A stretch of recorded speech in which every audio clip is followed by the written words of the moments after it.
৬ বছর পার হলেও আলোর মুখ দেখেনি জগন্নাথ বিশ্ববিদ্যালয়ের নতুন ক্যাম্পাস নির্মাণ প্রকল্প। বেশিরভাগ জমি বুঝে পেলেও অবকাঠামো নির্মাণের তেমন কোনো অগ্রগতি নেই এখনো।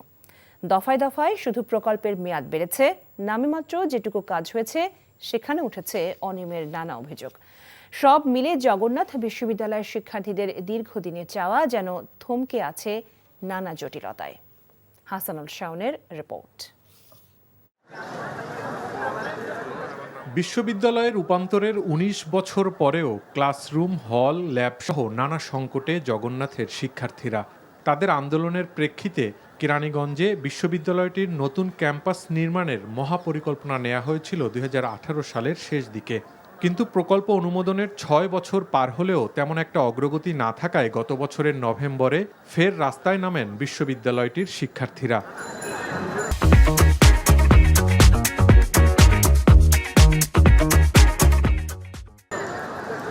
সেনাবাহিনীকে নতুন ক্যাম্পাসের কাজ দেওয়ার দাবি করা হয় অন্তর্বর্তী সরকারের কাছে। শিক্ষা মন্ত্রণালয়ও তাতে সবুজ সংকেত দেয়।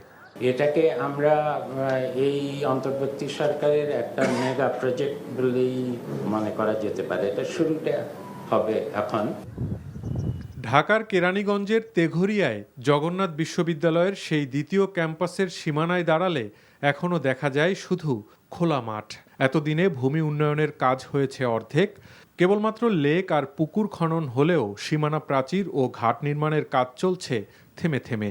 শুরু হয়েছে প্রকৌশল ভবন নির্মাণের কাজ, তবে এরই মধ্যে এসব কাজের ঠিকাদারের বিরুদ্ধে নানা ত্রুটি আর দুর্নীতির অভিযোগ উঠেছে। সবচেয়ে বড় যেই সমস্যাটা আমাদের ক্লাসরুম সংকট। দেখা যাচ্ছে যে একটা ক্লাসের জন্য ৪-৫টা ব্যাচ দাঁড়ায় থাকে ক্লাস করার জন্য। তো সব মিলে আমাদের যেটা দরকার এখন দ্বিতীয় ক্যাম্পাসের বিকল্প আমাদের কিছু নেই। অন্তর্বর্তী সরকারের কাছে দাবি থাকবে যে এই ক্যাম্পাস নিয়ে যে দুর্নীতি হয়েছে সেটা একটু তারা তদন্ত করে দেখবে, আর হলো যে এই কাজটা কিভাবে সেনাবাহিনীর কাছে হস্তান্তর করা যায় সেই ব্যাপারে তারা অবশ্য বলছে যে সুপারিশ করবে। তো এইটা যাতে বাস্তবায়ন আমরা দেখি। ২০১৮ সালে একনেকে অনুমোদনের পর ২০২০ সালে ২০০ একরের মধ্যে প্রায় ১৮৯ একর জমি বুঝে পায় জগন্নাথ বিশ্ববিদ্যালয়। এরপর এ পর্যন্ত মোট ৪ বার প্রকল্পের মেয়াদ বেড়েছে আর প্রকল্পের প্রাক্কলিত ব্যয় ঠেকেছে প্রায় ২,০০০ কোটি টাকায়। তবে এই প্রকল্পের কাজ এগিয়ে নিতে চায় বিশ্ববিদ্যালয় কর্তৃপক্ষ। সেক্ষেত্রে পূর্বের পরিকল্পনা ও কাজের ত্রুটিগুলো গুরুত্বের সাথে খতিয়ে দেখা হবে। আগে নিরূপণ করব যে এখানে কোনো ত্রুটি হয়েছে কিনা, যদি ত্রুটি হয়ে থাকে তাহলে সেই ত্রুটির সংশোধন কি, তারপর সেই সংশোধন করে আমরা ফার্দার প্রসিড করতে পারবো। আসলে আমরা একটু পিছন দিকেই চলে গেছি, যেখান থেকে আবার আগাতে হলে আমাদের আরও কিছু কাজ করে তারপর প্রসিড করতে হবে। তো এ কারণে একটু বাধা আছেই। আমরা অবশ্যই ইউজিসির সহযোগিতা নেব এবং সে প্রক্রিয়া শুরু হয়েছে। আমরা ওনাদেরকে একটা তদন্ত কমিটি করতে বলবো, আমাদের এখানের অসঙ্গতিগুলোকে আইডেন্টিফাই করে আমাদেরকে সহযোগিতা করার জন্য একটা তদন্ত কমিটি করার জন্য।